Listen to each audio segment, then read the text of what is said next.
Welcome to my allotment. I just wanted to give you an update of what's going on and show you some progress since the last time I made a video. So let's crack on and show you what's growing.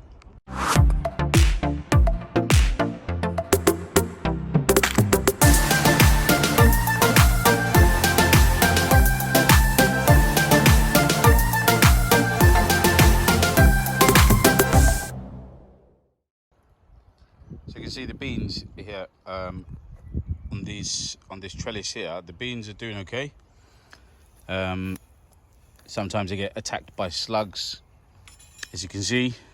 But all in all, they're getting bushy, and when the vines start growing, they start to grow quite well. So you can see some of them have started to climb up the bamboo shoot. So they're looking promising. And so we've got a whole line of beans here. And they're all hyacinth beans, and we've got some climbing French beans here, and we'll put some more along here as well. There's a couple of cucumber plants. Oh, there you go. Baby cucumber growing. And boysenberry plant there. It's doing okay. Here are the so-called blight-free tomato plants. So they're doing okay so far. The flowers have grown. And just next to it, just over there, is shark fin melon plant. You can see it's growing. The vines get really long, and they're very invasive actually, the vines. So I'm going to have to find a way of managing that.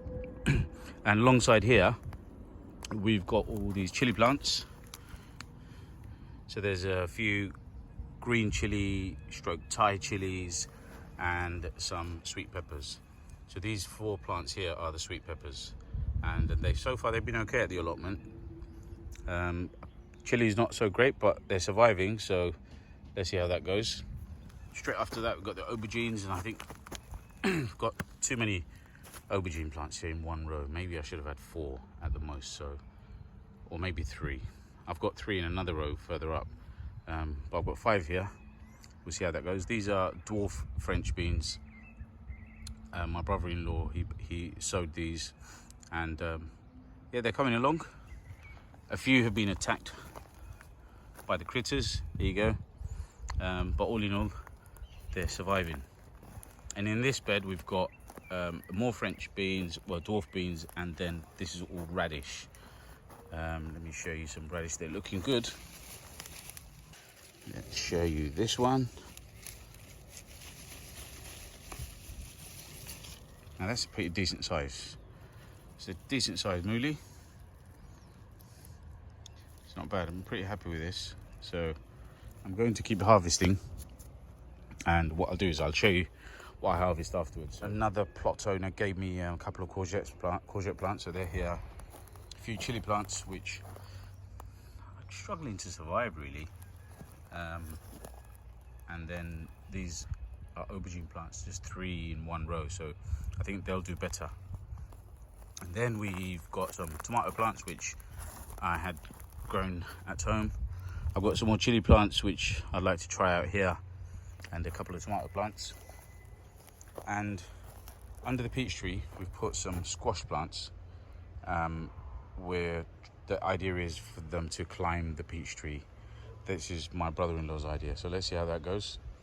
And you can see here's all the couch grass, which it just looked like this. In fact, the whole plot was pretty much like this when we got the plot. And since then, we've dug up and cleared all of that area since then, and it's looking a lot better. And we're going through all of this. So we basically dig up the whole area, and we dig it up, and then it looks like this. And you can see all the roots of the couch grass.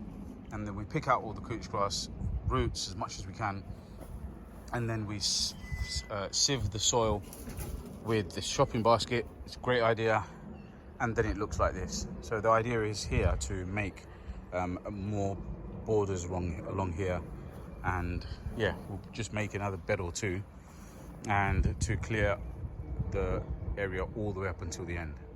So we're getting there. Here's a wheelbarrow that picked up a used one on Gumtree, I think. but we're getting there.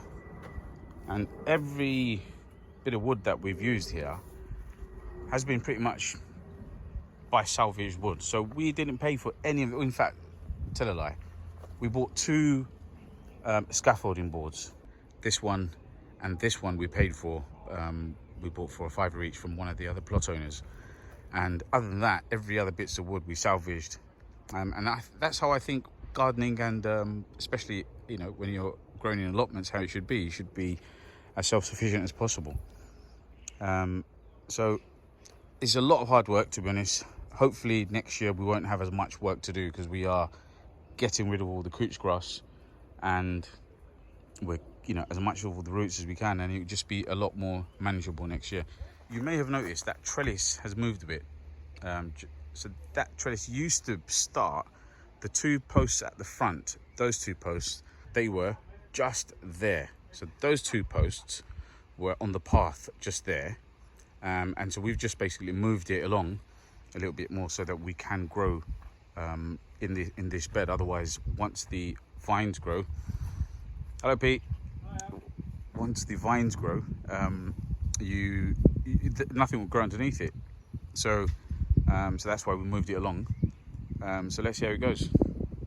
So I'm going to do some harvesting now. Once I've done the harvest, I'll share with you what we've done. So this is all the harvest of the Mooli and the radish. We've got 3, maybe 4 varieties, because the irony of it is, the ones that have flowered, the Moolis that flowered, they didn't grow very well at all. And some that didn't flower, like this one, look, it hasn't flowered at all, and it's a decent size. And we've got a few that are of decent size Moolis, and then we've got this radish plant. You can see it's quite purple, and then these ones you can see a different type of variety. Some of them are really large.